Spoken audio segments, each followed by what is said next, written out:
Hello everyone, I'm Yannis Kalavatis and together we'll learn more about the Mediterranean cuisine and diet. Today we will see how to make one of the most popular Greek dishes, which is moussaka, or a lot of people call it moussaka. That is wrong, but it is what it is. Maybe it looks or it sounds horrifying. It looks complicated, but I will simplify it, simple steps, and it's not gonna take long. The recipe can be found down below in the description or on our website yanniskalavatis.com, and as you're down there you can click the red button and join our family. That way you will get notified for future videos, and you can also check our channel. We've got a lot of other tasty recipes. For now, here are most of the ingredients that we will need. So to get started, we'll get our potatoes, and I want to keep the skin on. If you want to peel them, feel free.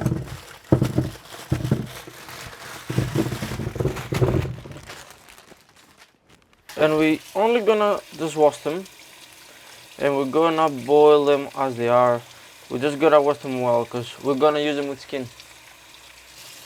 Alright, we have all got them washed. We're gonna add them in cold water, and then we're just gonna boil them until we can barely pierce them. We don't want them overcooked or anything like that. We want them to be able to hold the shape when we cut them. Okay, at the same time that we're cooking our potatoes, and whilst we're waiting, we're gonna prepare our bechamel. So we have got 100 grams of butter here in the pot. Slow fire just to melt the butter. And once our butter is melted, we're gonna go with the flouring.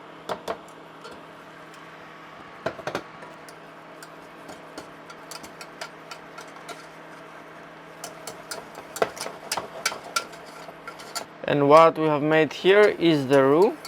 In other recipes you will find a bit more liquid or a bit more like a dough that looks like now. It depends what we want to achieve.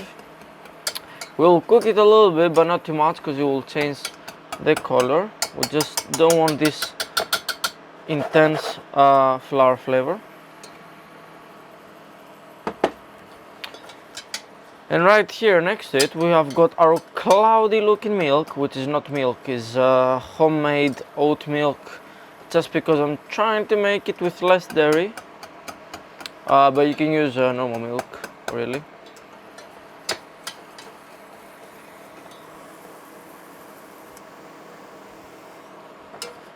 And now we will go with our milk slowly.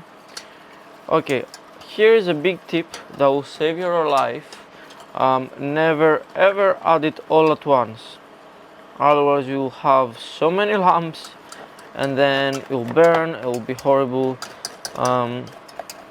Just try to incorporate it all down in slow heat, and when you don't have any pieces or any lumps, you can add a little bit more, but never huge quantities. Go slowly.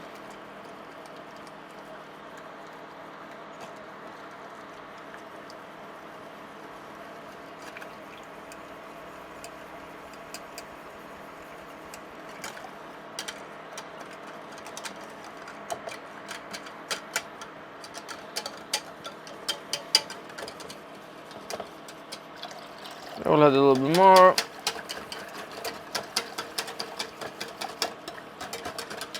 Alright, at the same time that we've got our potatoes boiling and our bechamel on the way, we're gonna prepare our vegetables for the Bolognese and for the moussaka. Okay, so normally we don't add leeks, however I really like them, and I don't really want to throw it. I had it left over, so I'm gonna use it. I'll put it in the Bolognese. You can skip the parts.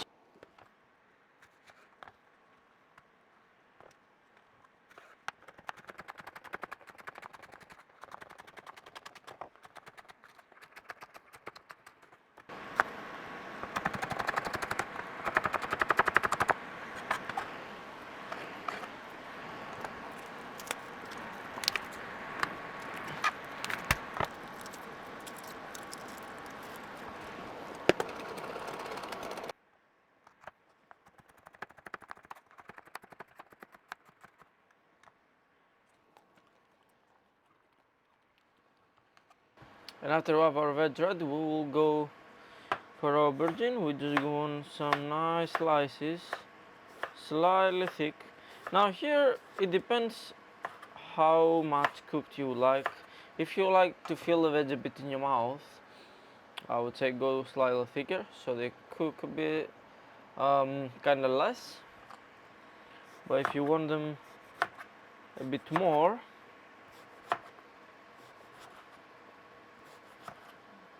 but if you don't want to feel it in your mouth, then you're gonna do thin slices.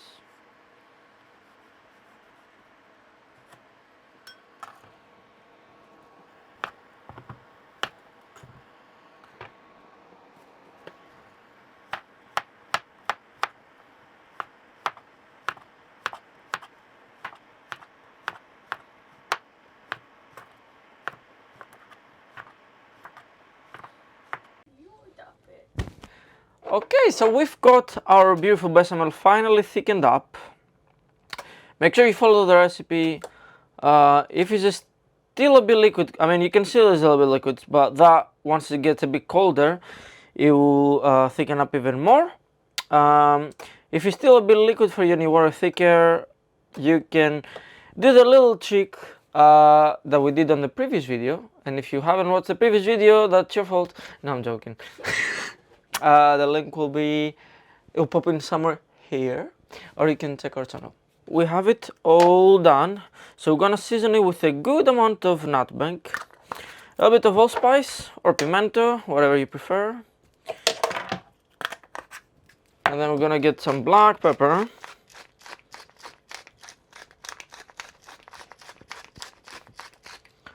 and salt.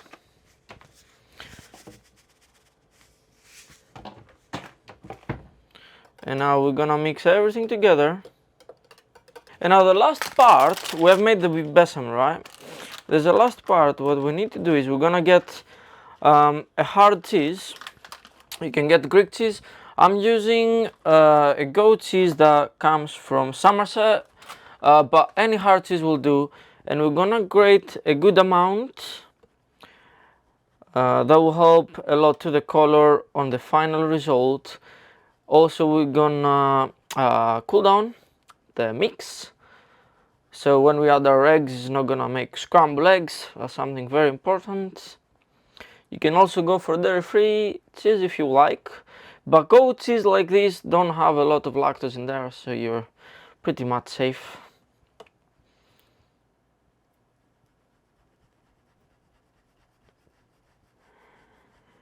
Now we're gonna mix everything inside. Now an important part is after you boil your potatoes, it's very important you cool them down a little bit before you try to cut them, because they're gonna be breaking down. So immediately after you boil them, put them in cold water. And now what we're going to do, we have added the cheese that has dropped down in temperature. So we're gonna mix inside 2 eggs.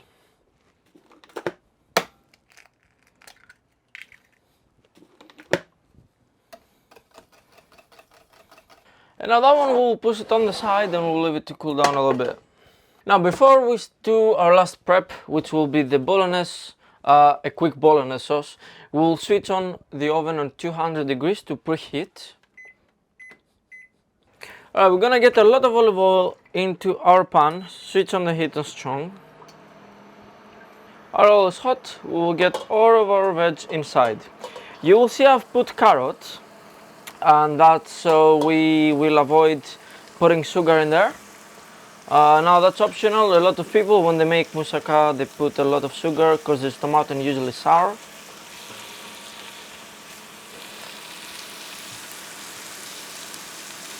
Once they become a little bit of translucent, we will add a good amount of our tomato paste. And we'll let it cook. That will enhance the flavor and remove a little bit of the bitterness. Very, very small difference, but still.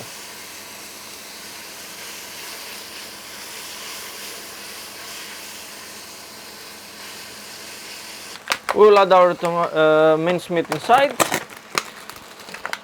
You could add the mincemeat before we put the tomato paste. However, that will let it cook a little bit further. And here it's important to mention that we do half beef mincemeat and half pork mincemeat. That will give an amazing flavor. That's a trick from my grandmother. She always used to do that, and it's actually true. It's a really nice flavor. Because you know, when you add only beef mincemeat, is like really certain smell and flavor. When you add like the pork, it kind of brings it down, and it's really interesting. So now it's important you keep stirring on high heat, because we want all the juices, the fats, the oils, I mean the water content from all the stuff to evaporate, so we can deglaze a little bit.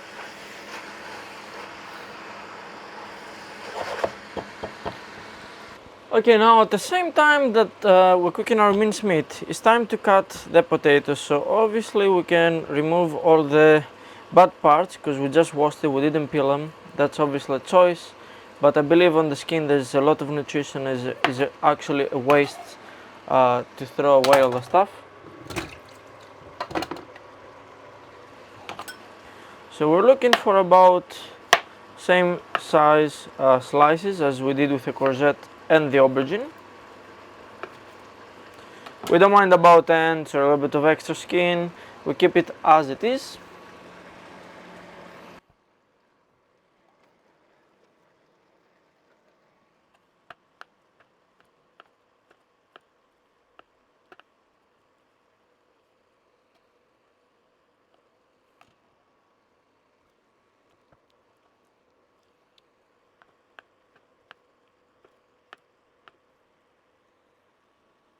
Alright, we've got the potato slices. That's a bit, again, is a bit too much, but I'll be doing 2 separate trays, so I did a little bit extra. You don't have to go that much, you can do a little bit less, follow the recipe and you'll be fine. And now we'll go back to the pot. So right here, as you can see, we have given a nice color to the mincemeat. Most of the liquids are evaporated. You can actually hear the bottom of the pan going a little bit crazy. So what we're gonna do, we're gonna pour some Shiraz red wine, a good amount, and leave all the alcohol to evaporate.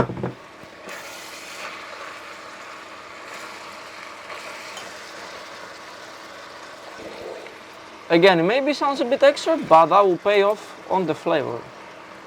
Alright, so the alcohol has evaporated, so we'll go in with our tomatoes. And here an important step would be, if you want, that's quite optional, you can add a little bit of chicken stock, which we've got a really nice recipe on our channel. And now we've added the tomatoes, we just give it a nice mix, and that's us nearly done.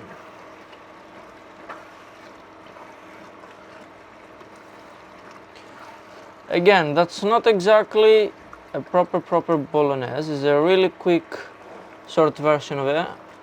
Now, as I said, because I'm doing a little bit of extra bolognese, what we're going to do is we're gonna get off some of the pan, about, nearly all of it.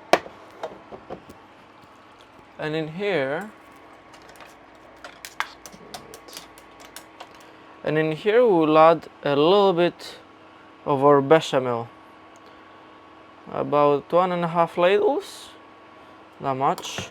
And now we'll mix everything together. That will help everything on the layer of the mincemeat to keep everything together, like so. I know that it looks like a lot of stuff, but I want you to be patient because we're nearly done. There's a few more steps. One step is to season with a little bit of allspice our mincemeat as well, a little bit of nutmeg, and we're gonna put a little bit of cinnamon and some bay leaves. Last, of course, a bit of pepper and salt.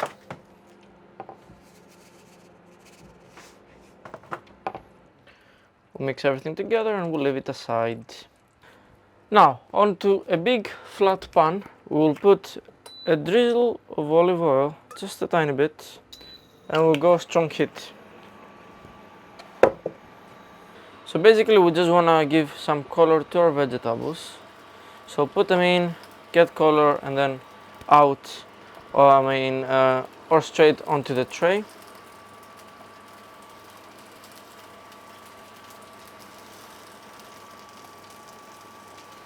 Now if you want, you can also, if you're doing like a really big quantity, you can put onto a tray with baking paper, drizzle a bit of oil on top and just literally roast them. But we're gonna do it this way because it's a bit more tasty. Frying it off, you know.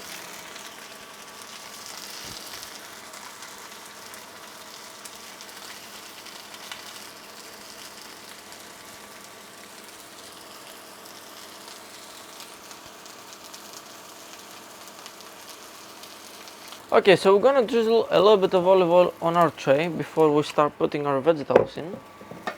Spread it a little bit of everywhere, not precisely, still a little bit there. And now we've given the color potato straight in the pan.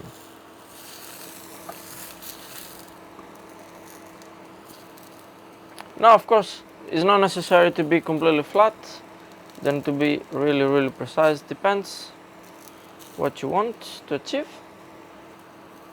And now we'll keep the pan as it is, a little bit of drizzle of olive oil, and then we'll put some more potatoes in. You can actually just drop them and then we'll arrange them in the pan.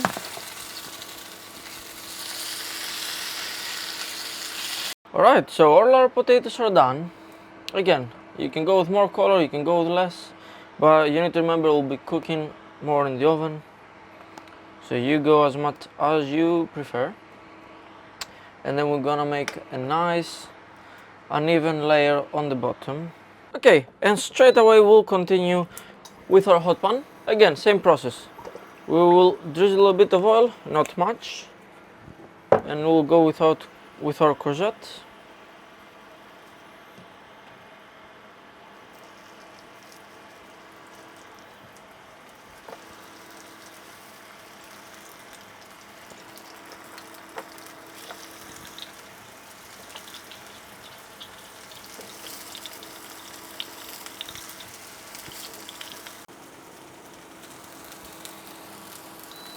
And now we'll see them that they're a little bit flexible and translucent, that means they're ready. So remove them and finish off the layer.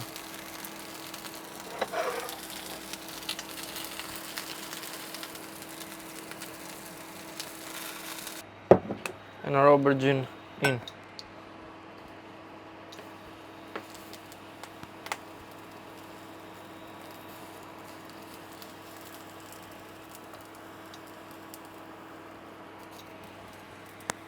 Now usually aubergine has a lot of water content, so you don't want to put a lot of oil, it's gonna shrink anyway.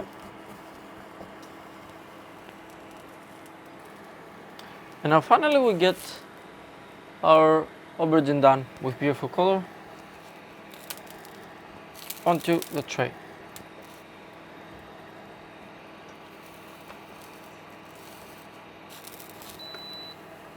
We've got all of our veg here in, so we're gonna get our mince meat a little bit everywhere.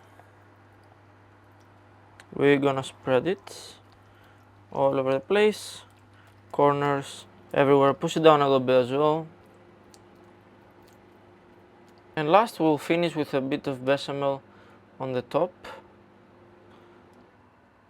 That we have grated the cheese in there as well.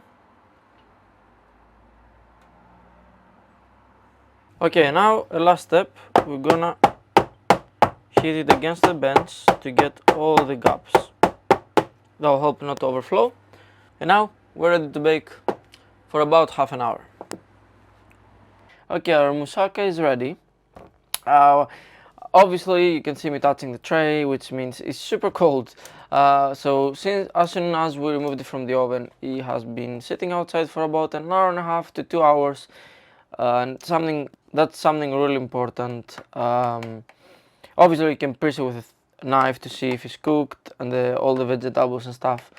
However, we need to leave it to rest before we cut it, otherwise all the beautiful juices will go outside and it will look like a swimming pool, and that's something that we don't want. So here we go. I tried to see the results. We'll remove the middle bit and we'll go right onto our plate. And here we can see all the layers. Right here you can see the potato, our vegetables. It looks nice. Okay, and here is our beautiful moussaka. Yeah, it took a little while, but honestly, it's similar from what you think it is.